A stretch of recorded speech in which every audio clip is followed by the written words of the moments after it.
The snowstorm had swallowed the city whole that Christmas Eve, and somewhere beneath the glowing lights of billion-dollar buildings and luxury hotels, a little girl in a torn red coat stood alone in the freezing cold, staring into the eyes of a man who had everything except the one thing she understood better than anyone else. With trembling hands clutching a broken stuffed rabbit, she looked up at the widowed millionaire and quietly whispered the words that would shatter the walls around his heart forever. "You look like someone who needs a family too." Before the story begins, take a moment to like, comment, share, and subscribe if you believe kindness can heal broken hearts and that second chances can change a life forever. Your support helps these emotional stories reach more people around the world. The streets of Manhattan glittered with Christmas decorations worth millions of dollars, but for Adrian Keller, none of it meant anything anymore. Every year the city became brighter, louder, happier, and every year his world became darker. At 46 years old, Adrian was one of the most powerful real estate investors in America. His face appeared in magazines beside headlines about wealth, success, and influence. People envied his penthouse overlooking Central Park, his private jets, his luxury cars, and the empire he had built from almost nothing. But nobody saw the silence inside his home. Nobody saw the untouched side of the dinner table every single night. Nobody heard the unbearable emptiness that echoed through rooms once filled with laughter. 3 years earlier, Adrian had lost his wife, Clara, during a terrible car accident just days before Christmas. One moment she had been smiling beside him, talking about decorating their future nursery because they had finally learned they were going to become parents. The next moment everything was gone. The drunk driver survived. Clara didn't. Neither did the unborn baby they had dreamed about for years. That night destroyed Adrian in ways no amount of money could repair. After the funeral, he buried himself in work because work didn't ask questions. Buildings didn't remind him of memories. Contracts didn't smell like Clara's perfume. Numbers were easier than grief. Slowly, he became colder. Employees feared him. Friends stopped calling. The charities he once supported no longer mattered to him. Christmas especially became something he hated. Every December he escaped emotions by locking himself behind meetings, business dinners, and endless hours at the office. But that Christmas Eve felt different somehow. The city was covered in heavy snow, and Adrian sat alone in the back seat of his black luxury car while traffic crawled endlessly through Manhattan. His driver kept apologizing for the delays, but Adrian barely listened. His eyes drifted toward families walking together under glowing lights. Children laughed while holding hot chocolate cups. Couples carried wrapped gifts while snowflakes landed softly on their coats. The happiness around him felt cruel, almost mocking. When the car finally stopped near a traffic light, Adrian noticed a small figure standing near the sidewalk. A little girl, no older than 7 or 8, was trying to shield herself from the wind beside a closed bakery. Her sneakers were soaked with snow, and her coat looked far too thin for the weather. People walked past her without slowing down. Some avoided eye contact completely. Adrian looked away at first. He told himself it wasn't his problem. But something about her eyes stayed with him. Before he realized what he was doing, he suddenly asked the driver to stop the car. The driver looked confused. Adrian almost changed his mind. Yet something pulled him toward that child standing alone beneath the Christmas lights. He stepped out into the freezing air and approached carefully. The girl immediately stiffened with fear, clutching the stuffed rabbit tighter against her chest. Up close, Adrian noticed how pale her face looked from the cold. He asked if she was alone. The girl nodded slowly. He asked where her parents were. Her eyes lowered to the ground before she quietly admitted she didn't have anyone anymore. Those words hit Adrian harder than expected. He reached into his coat pocket and handed her some cash, assuming that would help. But the girl didn't take it. Instead, she looked at him carefully, almost studying his face with unusual seriousness for a child her age. Then she said the sentence that stopped time itself. You look like someone who needs a family too. Adrian felt something crack deep inside his chest. Nobody had spoken to him like that in years. Not as a millionaire. Not as a businessman.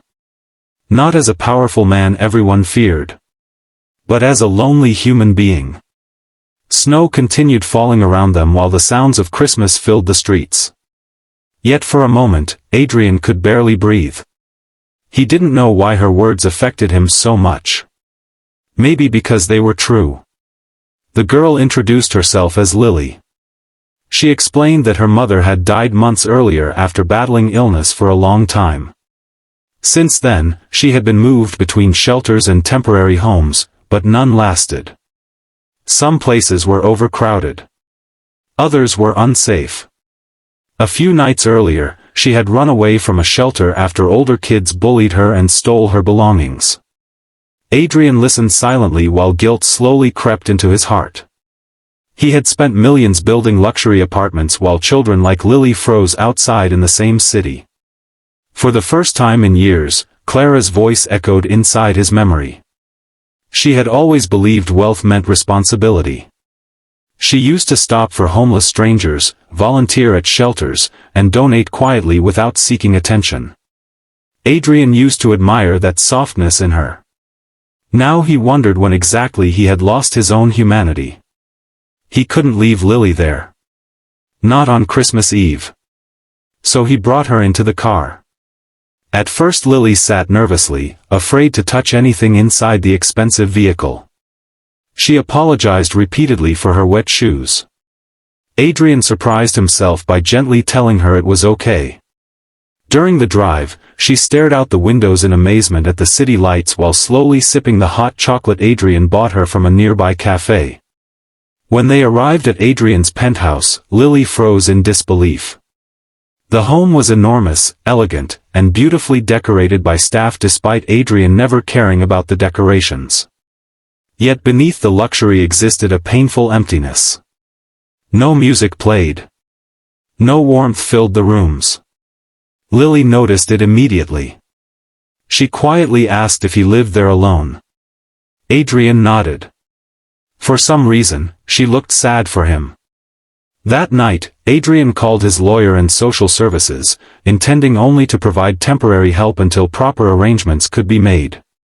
He told himself this was simply the responsible thing to do. Nothing more.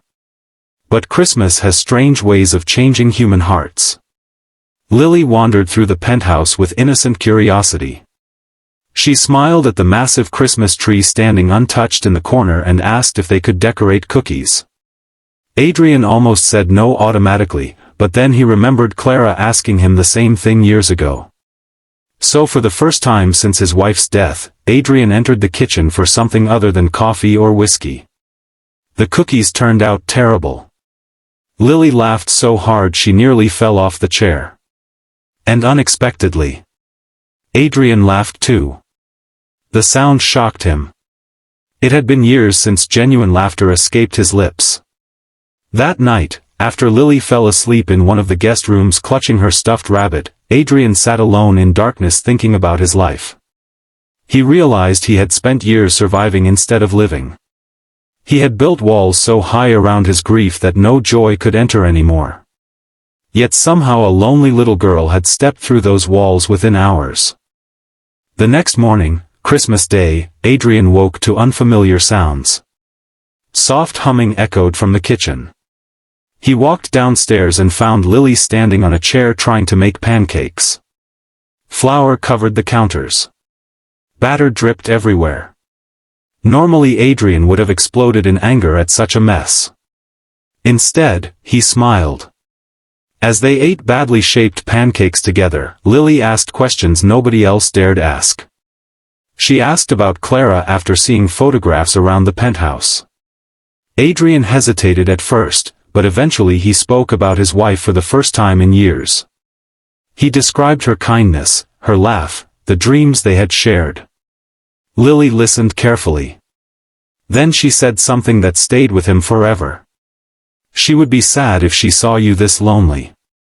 Adrian looked away because tears suddenly burned his eyes. Days passed, and something inside the penthouse slowly changed.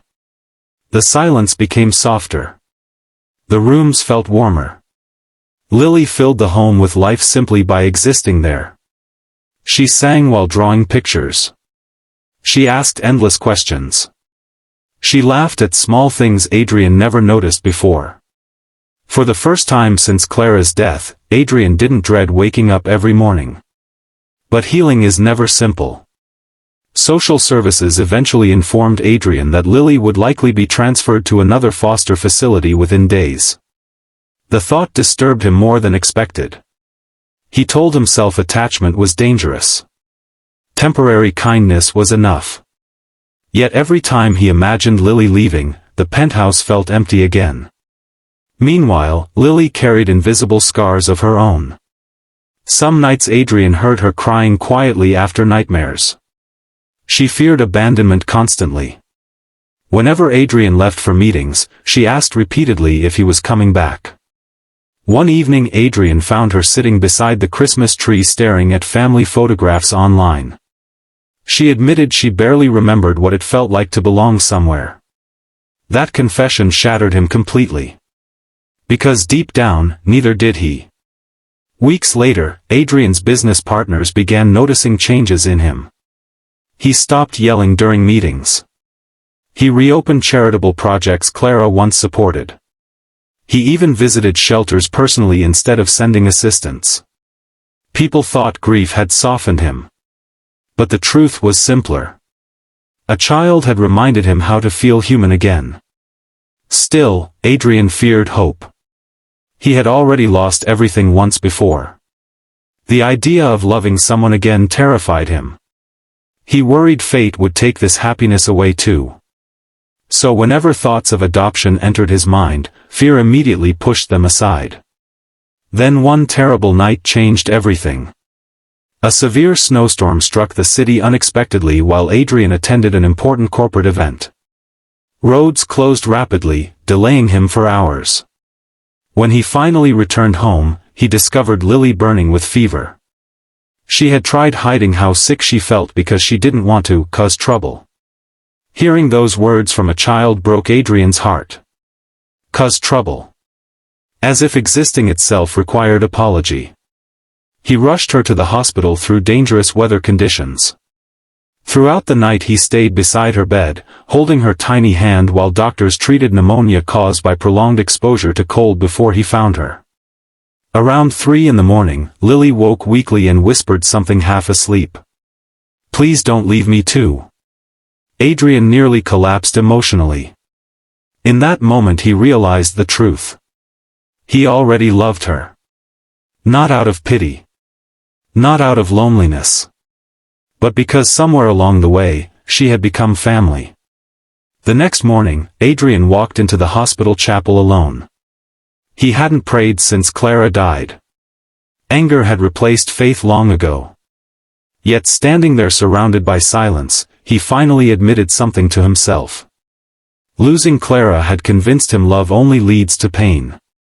But Lily had shown him that refusing to love creates an even deeper emptiness. That same week, Adrian began adoption proceedings. The process wasn't easy. Social workers questioned whether a billionaire businessman known for emotional isolation could properly raise a traumatized child. Media attention complicated everything further once reporters learned about the story. Headlines exploded across news outlets about the widowed millionaire and orphan girl. Some accused Adrian of seeking publicity. Others doubted his intentions completely. But Adrian no longer cared what the world thought. For the first time in years, he knew exactly what mattered. Months passed through interviews, evaluations, paperwork, and emotional uncertainty. During that time, Adrian learned how difficult parenthood truly was. Lily struggled with trust. She sometimes panicked whenever Adrian worked late. She hoarded food secretly under her bed because hunger had once been normal for her. Instead of frustration, Adrian responded with patience. Because he understood pain too. Slowly, they healed together. Adrian started attending school events instead of business galas. He learned to braid hair terribly. He burned dinners while trying to cook. He read bedtime stories even after exhausting workdays. And little by little, Lily stopped asking if he would leave. One spring afternoon, nearly 6 months after Christmas Eve, Adrian officially became Lily's father. The judge smiled warmly while finalizing the adoption papers, but Adrian could barely see through tears.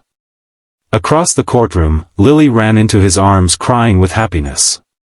For the first time since Clara died, Adrian felt whole again. Yet the most beautiful part came afterward. Instead of retreating back into luxury and comfort, Adrian transformed his life entirely. Inspired by Lily and Clara's memory, he created shelters specifically designed for homeless families and orphan children. Unlike cold overcrowded facilities, these places felt warm, safe, and human. He funded counseling programs, education support, and emergency housing across multiple cities. But unlike before, Adrian visited personally. He listened to stories. He remembered names. Because he now understood how one moment of kindness can save a life. Years later, one particular Christmas Eve became unforgettable. Snow fell softly outside their home while laughter filled every room.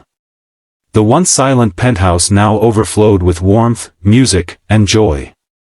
Children from Adrian's shelters gathered for dinner alongside volunteers and families they had helped. Lily, now older and full of confidence, stood beside the Christmas tree helping younger children open gifts. Adrian watched her quietly from across the room. In many ways, she had saved him more than he saved her.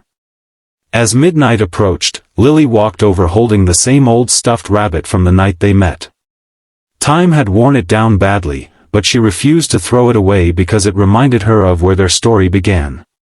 She hugged Adrian tightly and whispered something that brought tears instantly to his eyes. "You don't look lonely anymore." Adrian smiled while holding his daughter close. For years he believed grief had ended his story forever. He thought losing Clara meant happiness could never return. But life has strange ways of rebuilding broken people through unexpected souls.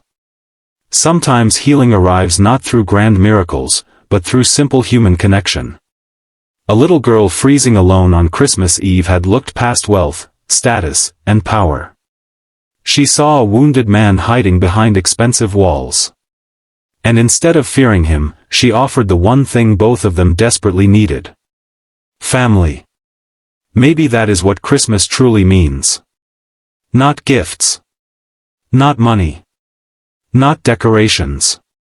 But finding light inside darkness and discovering that even the most shattered hearts can love again.